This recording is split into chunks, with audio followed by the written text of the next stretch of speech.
রাজ্যের চাকরি প্রার্থীদের জন্য বিরাট বড় সুখবর। রাজ্যে উচ্চ প্রাথমিক নবম, দশম, একাদশ ও দ্বাদশে অসংখ্য শূন্যপদে শিক্ষক নিয়োগের বিজ্ঞপ্তি প্রকাশ করল স্কুল সার্ভিস কমিশন।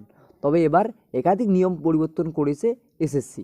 বিস্তারিত দেখে নেব এই ভিডিওর মাধ্যমে। তার আগে কী কী নিয়ম পরিবর্তন করতে চলেছে এসএসসি তা বিস্তারিত জেনে নেব। তো আপনারা অন স্ক্রিনে দেখতেই পাচ্ছেন, শিক্ষক নিয়োগের ক্ষেত্রে থাকছে না কোনো ইন্টারভিউ, ভেরিফিকেশনের মতো সময় সাপেক্ষ প্রক্রিয়াও বাদ রাখার সিদ্ধান্ত। ভেরিফিকেশন পদ্ধতির কারণে নিয়োগ প্রক্রিয়ায় অযথা সময় ব্যয়ও কমবে বলে মত কমিশনের। এরপরে রয়েছে, এবার থেকে একাডেমিক স্কুলের কোনো জায়গা থাকছে না, কারণ এই স্কুলের ক্ষেত্রে জটিলতা তৈরি হচ্ছিল, তাই নিয়োগ প্রক্রিয়া থেকে বাদ দেওয়া হলো একাডেমিক স্কুলের জায়গা।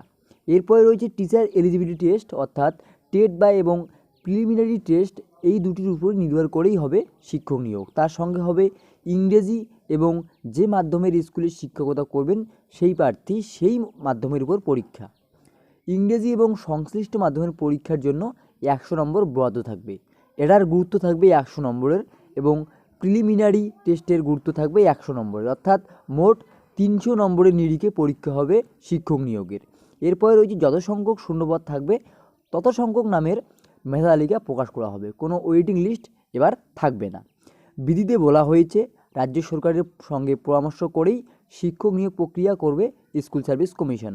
তবে সব ক্ষেত্রেই প্রশিক্ষণ বাধ্যতামূলক করা হয়েছে ন্যাশনাল কাউন্সিল ফর টিচার এডুকেশনের নিয়ম মেনে। এরপরে রয়েছে, নিয়মের নয়া বিধি অনুযায়ী চাকরি প্রার্থীদের প্রাথমিক, উচ্চ প্রাথমিক, মাধ্যমিক বিভাগের জন্য আলাদা করে আবেদন করতে হবে না। একবার আবেদন করলেই শূন্যপদের সংখ্যা অনুযায়ী নিয়োগ করা হবে। তো আপনারা অফিসিয়াল নোটিফিকেশনটি দেখতেই পাচ্ছেন। তো বিধানসভা ভোটের আগেই আদিবাসীদের মন জয়ের চেষ্টা রাজ্যের। সোমবারে স্কুল সার্ভিস কমিশন সাঁওতালি মাধ্যমিক স্কুলগুলিতে শিক্ষক নিয়োগের জন্য বিজ্ঞপ্তি জারি করলো। এই প্রথম সাঁওতালি মাধ্যমিক স্কুলগুলিতে শিক্ষক নিয়োগের জন্য বিজ্ঞপ্তি জারি করলো রাজ্য সরকার। স্কুল শিক্ষা দপ্তর সূত্রে জানা গিয়েছে, ইতিমধ্যে অল চিকি ভাষার প্রত্যেকটি ক্লাসের প্রত্যেকটি বিষয়ের বই রয়েছে। মুখ্যমন্ত্রী মমতা বন্দ্যোপাধ্যায়ও সম্প্রতি বলেছিলেন, সাঁওতালি মাধ্যমিক স্কুলগুলিতে দ্রুতই শিক্ষক নিয়োগ হবে। বাঁকুড়া, পুরুলিয়া, ঝাড়গ্রাম, বীরভূমের বেশ কিছু অংশে সাঁওতালি মাধ্যমিক স্কুল রয়েছে।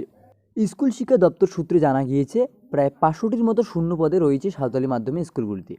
উচ্চ প্রাথমিক নবম, দশম, একাদশ, দ্বাদশ মিলিয়ে এই সংখ্যক শূন্যপদে শিক্ষক নিয়োগের করা হবে বলেই স্কুল শিক্ষা দপ্তরের সূত্রে খবর। এক্ষেত্রে সাঁওতালি মাধ্যমিক স্কুলগুলিতে শিক্ষক নিয়োগের জন্য সোমবারই নয়া শিক্ষক নিয়োগের বিধিও জারি করেছে স্কুল শিক্ষা দপ্তর। শিক্ষক নিয়োগের নিয়মে অনেকটাই সরলীকরণ করা হবে বলে এবার একাধিকবার শিক্ষামন্ত্রী পার্থ চট্টোপাধ্যায় জানিয়েছেন। শুধু তাই নয়, শিক্ষক নিয়োগ প্রক্রিয়া যত দ্রুত শেষ করা যায় তার জন্য সরকার সব রকম পরিকল্পনা নিয়েছে বলেও একাধিকবার দাবি করেছেন শিক্ষামন্ত্রী পার্থ চট্টোপাধ্যায়। রাজ্যের তরফে শিক্ষক নিয়োগের ক্ষেত্র যে তৈরি করেছে সেই বিষয়েও ইঙ্গিত দিয়েছিলেন শিক্ষামন্ত্রী। সম্প্রতি উচ্চ প্রাথমিকের নিয়োগ বাতিল করেছে কলকাতা হাইকোর্ট। নতুন করে ভেরিফিকেশন ইন্টারভিউ করতে এসএসসিতে নির্দেশ দিয়েছে কলকাতা হাইকোর্ট। আগামী 4 জানুয়ারি থেকে সেই প্রক্রিয়া শুরু করছে এসএসসি। তার মধ্যেই সাঁওতালি মাধ্যমে শিক্ষক নিয়োগের বিজ্ঞপ্তি দিয়ে কার্যত ভাবমূর্তি রাখার চেষ্টা করেছে স্কুল সার্ভিস কমিশন বলে মত রাজনৈতিক মহলের।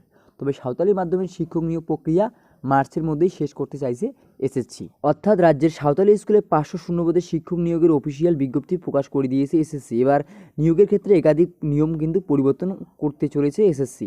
তার সাথে সাথে আগামী 4 জানুয়ারি থেকে আপার প্রাইমারির সমস্ত রকম নতুন করে ভেরিফিকেশন এবং ইন্টারভিউ শুরু করতে চলেছে এসএসসি। তার সাথে সাথে সামনেই বিধানসভা নির্বাচনের থেকে আরও একাধিক শিক্ষক নিয়োগের বিজ্ঞপ্তি প্রকাশ করা হতে পারে বলে অনুমান করছে অভিজ্ঞ মহল। তো বন্ধুরা, ভিডিওটি ইনফরমেটিভ মনে হলে অবশ্যই লাইক করে দেবেন, প্রচুর পরিমাণে শেয়ার করে সবাইকে জানিয়ে দেবেন এবং এই সকল আপডেট পাওয়ার জন্য অবশ্যই আমাদের চ্যানেলটিকে সাবস্ক্রাইব করে জুড়ে থাকবেন। ধন্যবাদ।